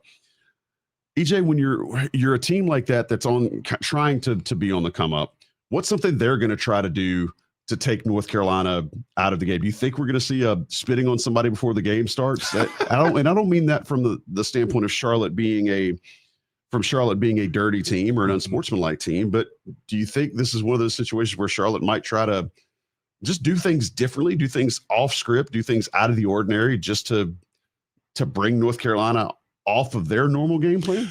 I could honestly see that happening. I mean, you talk about the guys all the former UNC players that are now on their team. I mean, there's going to be there's going to be a feeling of wanting to get some get back there. So I don't think it'll be as far as Mr. Carter taking spitting at the quarterback. Almost said something that may have got into trouble. So I digress. But I don't think it'd be something that far. But I mean, who knows? I mean, I'll say one thing our friendly neighbors in Raleigh here used to do, when I think that they were constructing their locker room for maybe 10 years over there, because nothing was constructed. It was just a complete inconvenience. And that's something that you can use to get in someone's head at the beginning of the game. Back when we played Duke, you had to walk a country mile from the away locker room to the field. So those small things like that can get in someone's head. So if they're smart and they're crafty, I would do some things like that. You have to get every advantage that you can. They do run a spread option, which is not what they did last year. Defense is expected to be a 4-2-5 base, which is what I think I saw against Appalachian. Again, I don't remember. I wasn't watching with notepad in hand, but I think it's something to think about. Is that 4-2-5 something that makes things a little more difficult for North Carolina? 4-2-5 against a quarterback who did not throw well last week, is coming off of a little bit of an injury.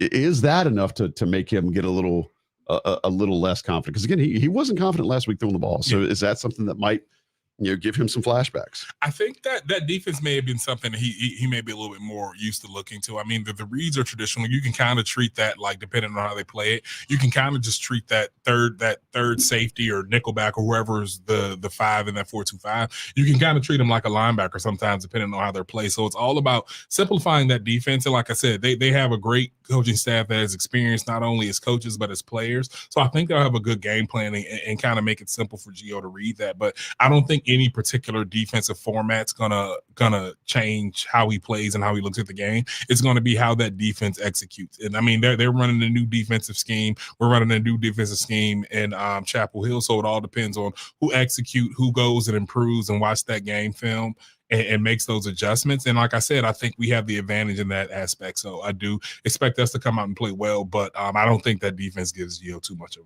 a problem. Looking at some of the size, North Carolina definitely should not be seeing the beef that they saw against TCU on the defensive line when you're lining up offensively against Charlotte.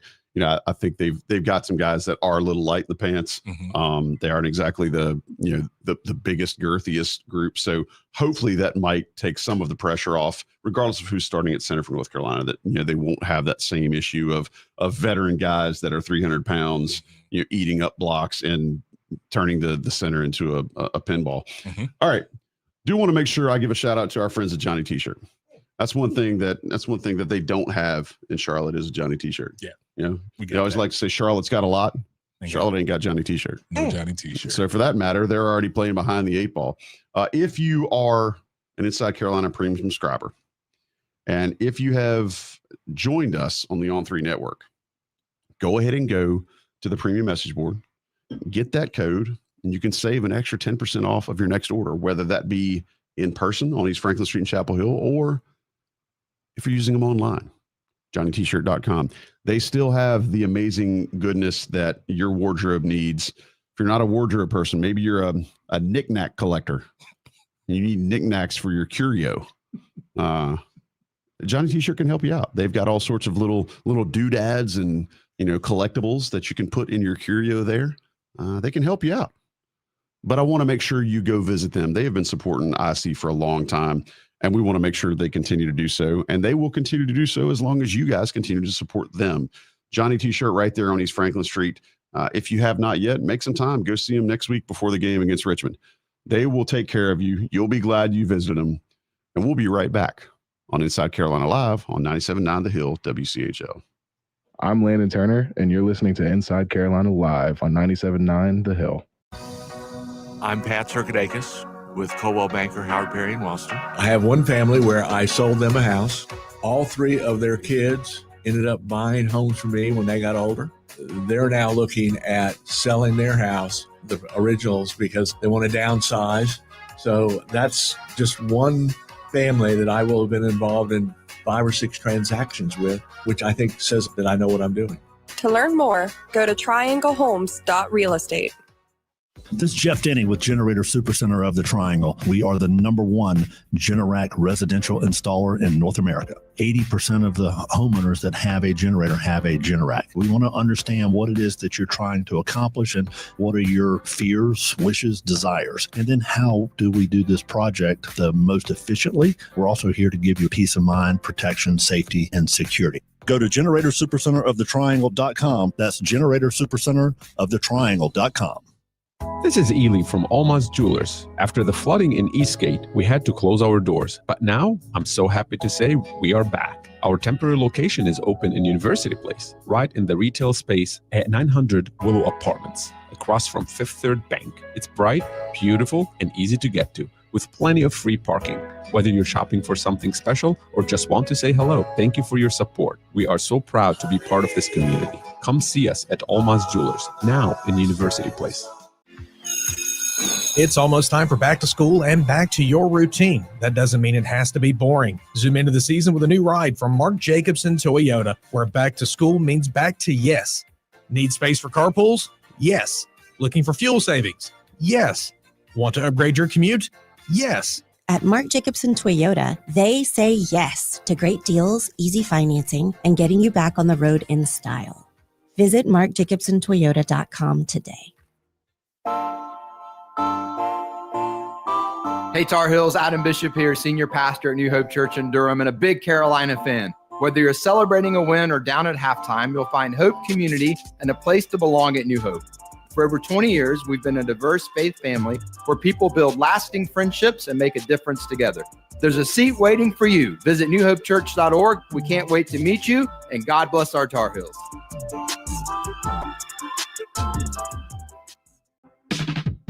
If you're more than someone who just checks the scores, I want to introduce you to the place for Tar Heel sports discussion, analysis, and breaking news. Inside Carolina has been the center of the Tar Heel sporting universe for over 20 years, with a team of the best UNC sports reporters around, unrivaled insight, and a vast message board community for round-the-clock discussion with other Tar Heel fans. Your game day begins and ends with InsideCarolina.com.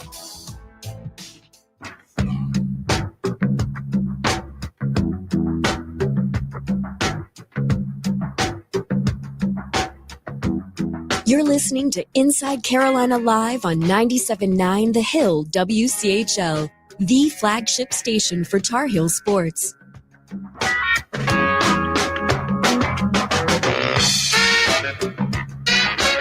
Inside Carolina Live. That's what you bump.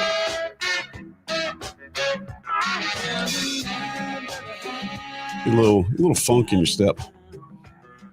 Hoping you guys are enjoying the show with us. Appreciate you being here, whether you're listening to us on terrestrial radio on chapelboro.com or if you're watching us on the YouTubes. We're glad you're here. Appreciate y'all making us a part of your pregame ritual. All right, man.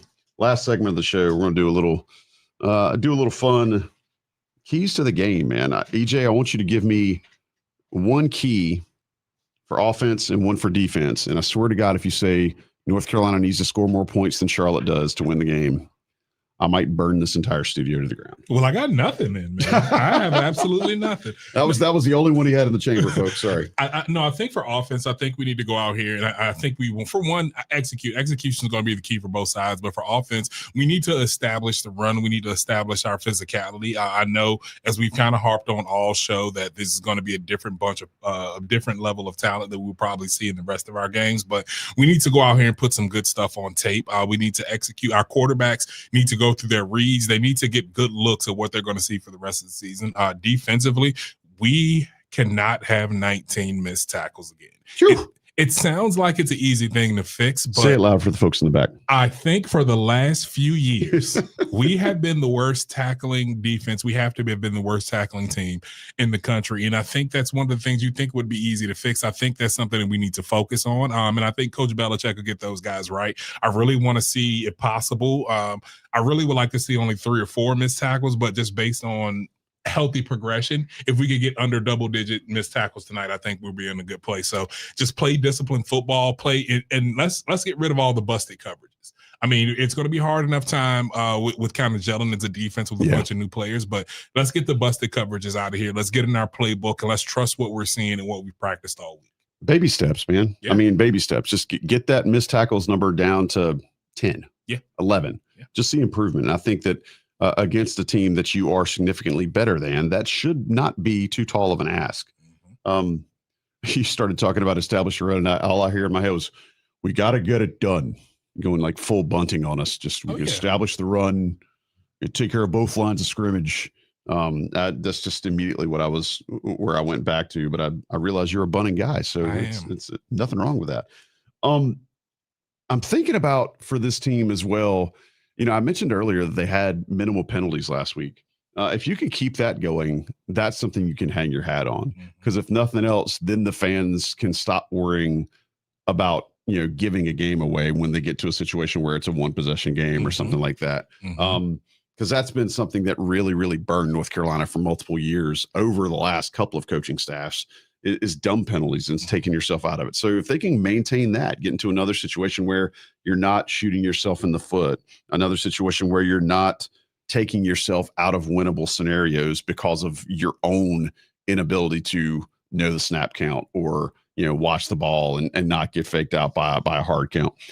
I would love to see this team tonight. And again, my expectations are not that they're going to use Staples' term earlier, use a lot of wrinkles, but just go do some things well. Yeah. You talked about earlier about consistency. You talked about trying to get some fundamental things back. Go do a couple of things well. And that's the thing. If I'm talking to the folks that are listening and watching us, if I'm saying directly to them, look for this team to find a couple of things they do well tonight. That will add to that creation of an identity. They're still saying the right things about who they want to be as a team. And so against a team like Charlotte that you should be, and the line's up to 15.5 now, by the way. If you can get to a place to where you do the things, a few things really well and can rep those over and over again, that's how you become better as a team. Because once you get those things better, you put them in the cupboard and you can rely on them. They become staples that you can build upon. And then the next week you can look to try make a couple of other things better. And so if they can find a couple of things just to do better regularly against Charlotte, that I think is success. I'm going to ask you, do they need to win by a certain margin, or is it more about how they win? I think it's more about how they win. I mean, I don't think going out here and beating a team you're supposed to beat by 40 points does anything if that 40 points comes with with 2 turnovers, with 4 drop passes, with another 20 missed tackles, with 5 or 6 penalties. If that's what comes with 40 points, I don't think that that's a good showing, and I don't think that really shows a lot of improvement.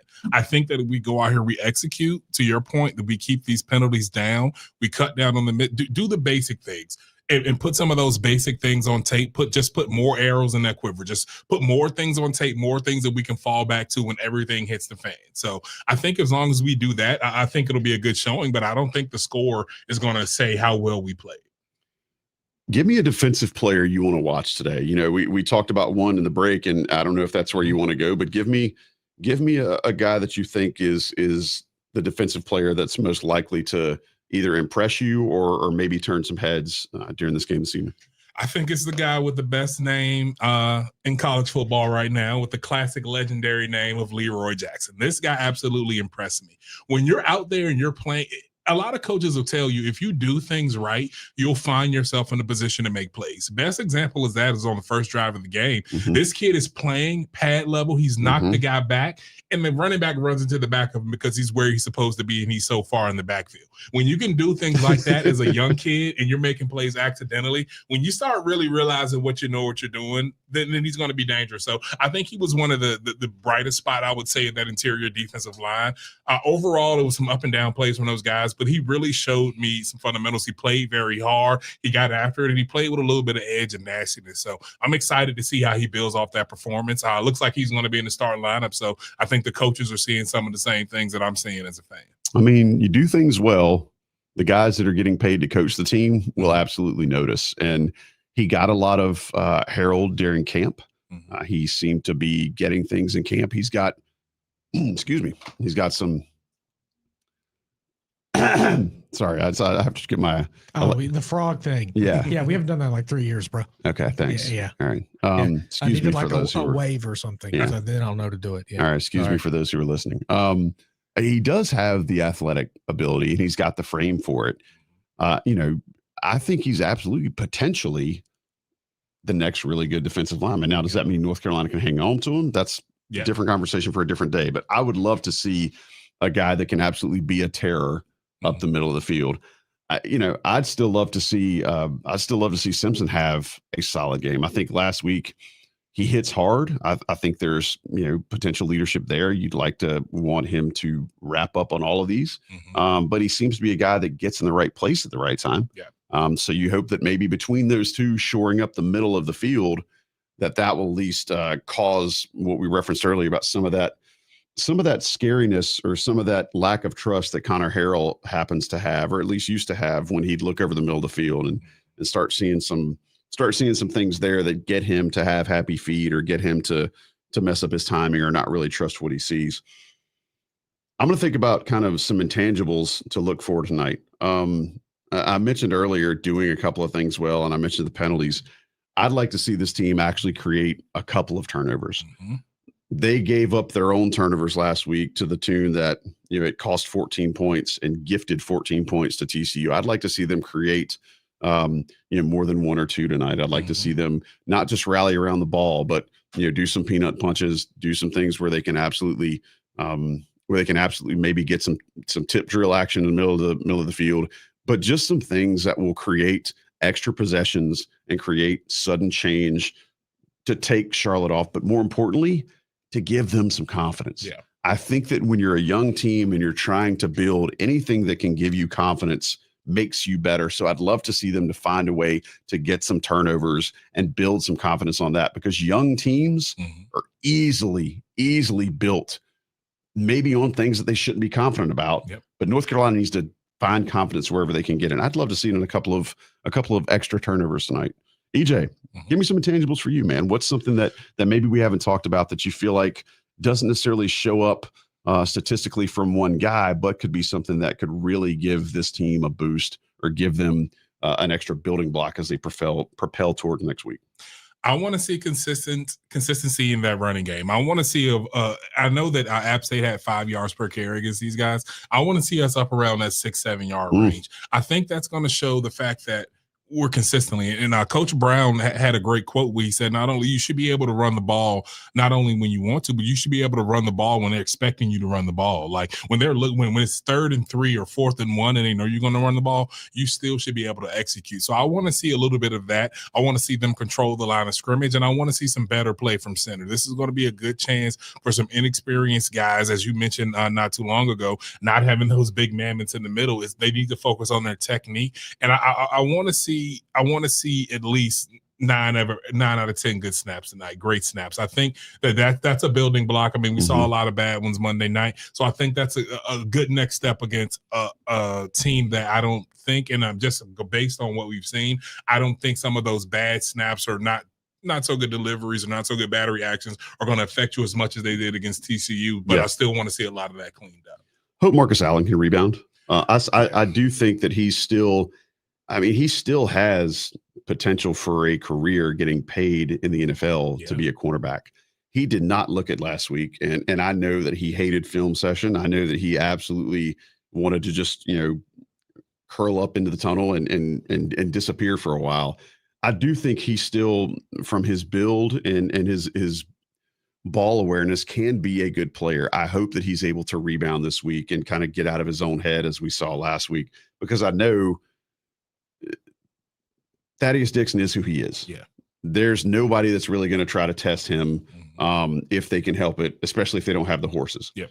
I don't think Charlotte has the horses. So I'd like to see a situation tonight where Marcus Allen can rebound, can bounce back, and have a little bit of an elastic game. All right, dude, this is about the time where I'm going to have you give me a score prediction and then tell me who's going to be the stat stuffer tonight. Whether it could be either side of the ball. I know you're a defensive guy, but tell me who you think is going to be the stat stuffer and what does that look like, and give me a score. I honestly think Gio Lopez is going to be the stat stuffer. Right? I think that he's going to get loose a little bit running. I do have confidence in this kid. I am not down on him from the performance on Monday. I still think he's going to have a great game. There's a reason why we brought him here, and there's a reason why he played so well last year. So my prediction on the score is going to be 38-10. 38-10. 38-10. Okay. I mean, I think a lot of folks would love to see Gio bounce back. I think, again, I'd love to see us just do offensing with some sort of effectiveness. Yeah. I think it doesn't have to be pretty. It doesn't have to be crazy. Just do something well and repeat it and do it over again. I actually want to see a back-to-back performance from Jordan Shipp. Yeah. Again, he was fun to watch last week. I think he was at times one of the better players on the field. I think North Carolina may have something in him to continue their string of really good receivers that they've had, really kind of up until last year. But North Carolina's had some really good receivers, and I think Jordan Shipp might be that next guy. I want to see him go over 100 tonight, get another touchdown. I'd love to see and we didn't talk about this at all, so I'm going to throw it in now before we get out of here. I'd love to see the receivers block a little better. Yeah. That's the way that you can actually own that perimeter a little better than they did. I'm thinking about, one of the things when North Carolina, was their best was their receivers were really, really good at blocking. Mm-hmm. Mac Hollins has made an extensive NFL career on being nasty and being a great blocker. I think if North Carolina can find some guys in that receiver room now that can block on the perimeter, it's going to make things easier for Gio Lopez and for their teammates in that receiver room to be able to, get some extra yak, get some things that where the play may have looked shut down, where they're able to pull some things out on top of that. For a score tonight, man, if 38-10 sounds about right, I'm going to go a little closer. I'm going to say I'm going to go with 34-14. Still in the wheelhouse, still a cover. But I'm not really sold on the offense yet. And I don't think tonight's the night where they absolutely open it up. Now, that changes if the defense gets a couple of turnovers like I was talking about. Yeah. If you end up in a situation where the defense is kind of stealing a possession here or there, maybe they do get up into the 38, get into the 40s or something like that. But it's either way, I think playing a clean game, to your point about what does the win look like, is really, really important. Any parting shots or closing thoughts you want to get out before we get out of here? My only closing thought is that no matter what happened Monday, it's always a great day to be Tar Heel. So hopefully this weather clears up so we can have a good showing tonight. Yeah, just to repeat, there still seems to be a bunch of just rough weather in Charlotte, big cells, potential hail, as AJ broke us earlier. And I have not heard from Tommy Ashley in a bit, so I don't know if maybe if his weather balloon maybe blew out of range or whatnot. But that's where Tommy is this week. Next week, I hate to say it, I will not be in attendance. Got a kind of a family situation to deal with. Everything's fine, but I will miss everybody in the Bulls lot. But no fear, Tommy and Denoris will be on site there in the Bulls lot, getting everything started at 12:30. They will run until 2:30 and then hand it off to the network, who will get you rolling for a 3:30 kick at home against Richmond. I hope that the environment is as good as it was against TCU. I know it probably won't be, but I do hope that folks will continue to buy in, and the folks that bought all those tickets will be all over it. As of right now, there is still a pretty major cell sitting right on top of Charlotte, North Carolina. So they might not get it started on time, really depending on lightning. That's the big thing. So we'll see. But make sure you guys tune in to the day after tomorrow on IC. That'll be Buck and Jason and Tommy giving you the what for about today's game. But either way, we appreciate everybody who joined us. Thank you to Jason Staples, to EJ Wilson, to Johnny T-Shirt for sponsoring, to AJ for producing. I've been Joey Powell. This has been Inside Carolina Live on 97.9 The Hill, WCHL. It's time for the Chapel Hill Tire Drive Happy, Drive of the Game. While the much-anticipated season opener against TCU ended in disappointment, one bigger-than-football highlight occurred in the second half when